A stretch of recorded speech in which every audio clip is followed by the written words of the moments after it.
how do you study effectively? And how do you teach students to study effectively? We're going to dig into all of that in this video. Take a look.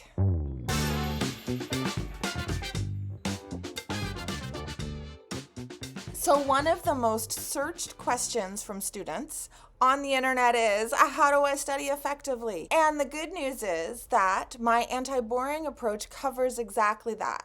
So first, we're going to look at what are the 5 most important things every student should know about how to study effectively. And then I want to dig into how do you actually transfer that knowledge to students in a way that helps them actually take action. So here's the first whiteboard. How do we study effectively? The most important thing you can ever do is test yourself to see what you know and what you don't know. You always want to test yourself way before the teacher ever tests you.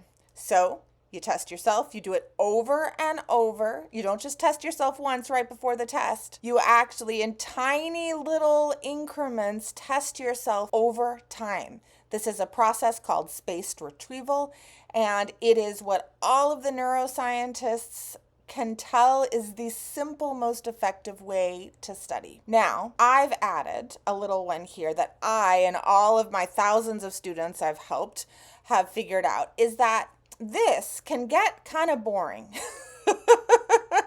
So it's helpful to have a variety of different ways to test yourself and a variety of different ways to teach yourself, again, the stuff that you prove to yourself through testing that you don't know. And my quickest way to tell you how to do that is, remember, there's a hand-brain connection. Whatever you touch, whatever you do something with and manipulate, you will remember better. And also there's a word-picture connection.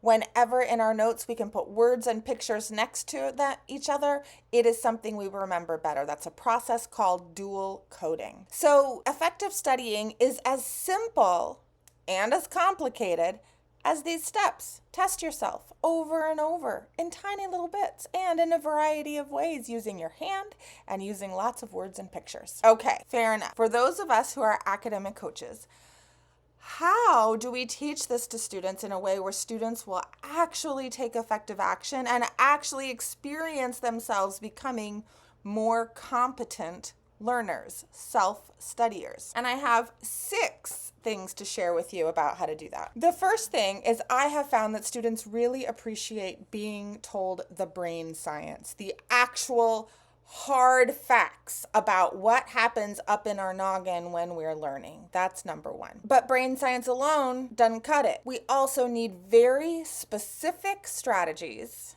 and that's what I did not actually share in this.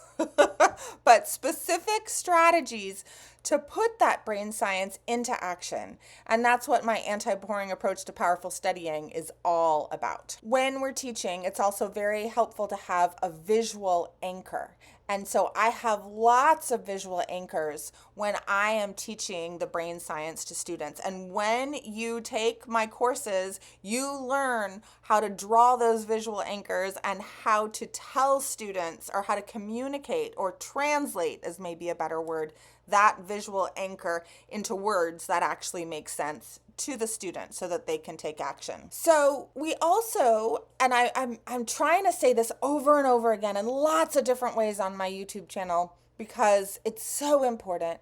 We need to share the least students need to know. Not all the fun brain facts, but the least students need to know in order to get started taking action. Even all that isn't helpful if we're forcing it on students. So we also need to learn how to build in consent into the process. How do we make sure we're not just talking at students, but actually it's a two-way street where we're finding out what are their issues and concerns, and then letting them know, I might be able to help with that. Do you want to hear it? And then after teaching them, asking them, what's your wisdom about what you just heard? What was helpful? What wasn't? What makes sense to you now? What actions are you going to take as a result? Really good questions. are a part of the consent process. You ask a question to get into it, to get permission, and then you ask a bunch of questions to find out what landed. The last thing that we need in order to teach students to study effectively is a lot of practice and accountability for following through.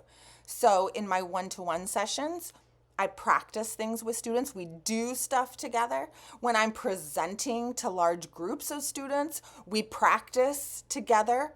I'm constantly finding ways to get you to do right now the thing that I'm teaching you so that you can have it in your body already, so that you have a little baby neural pathway inside your brain, and that the more and more you practice, you can build that neural pathway stronger and stronger and stronger. And that's what the accountability is for as an academic coach. So these are how I recommend, or skills I recommend any of us working with students on habit building work on in order to get students to be able to follow through on these guidelines more effectively. Would you like more details about all of this? Because if so, I want to invite you to go to my website, gretchenwegner.com/secret, and I am going to lay out for you much more detail about my secrets to teaching students the brain science and the strategies in what I call the anti-boring toolbox. So enjoy, go grab it, and while you're still here, give me a little like and subscribe. Maybe put a comment down below. Feel free to ask a question or say what your biggest takeaway from this video was. I would love to hear from you. And it helps my channel out to have you engaging down below. So I can't wait to see you there. Take care.